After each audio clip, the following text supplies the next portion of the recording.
আজ করলাম লাউ ঘন্ট আর মাছের মাথা দিয়ে লাউ ঘন্ট। মাথাটাকে নুন হলুদ দিয়ে তেলে ভেজে নিয়েছি, দিয়ে তুলে রেখেছি। দিয়ে কড়াইয়ের মধ্যে তেজপাতা, শুকনো লঙ্কা, পাঁচফোড়ন দিয়েছি।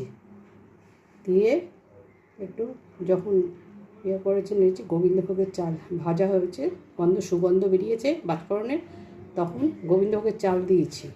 গোবিন্দভোগের চালটা ভাজা হয়ে গেলে লাউটা কুচি কুচি করে কেটে রেখেছিলাম, লাউটা দিয়েছি। দিয়ে নুন, হলুদ, কাঁচা লঙ্কা দিয়ে লাউটাকে নেড়েছি। যখন মাঝখানে আর মাছের মাথাও দিয়ে দিয়েছি, দিয়ে এবার ঢাকা দিয়ে লাউ ঘন্টটা করেছি। যখন এই পর্যায়ে এসছে তখন শুকনো তখন নামিয়ে দিয়েছি। কেমন হয়েছে জানাবে।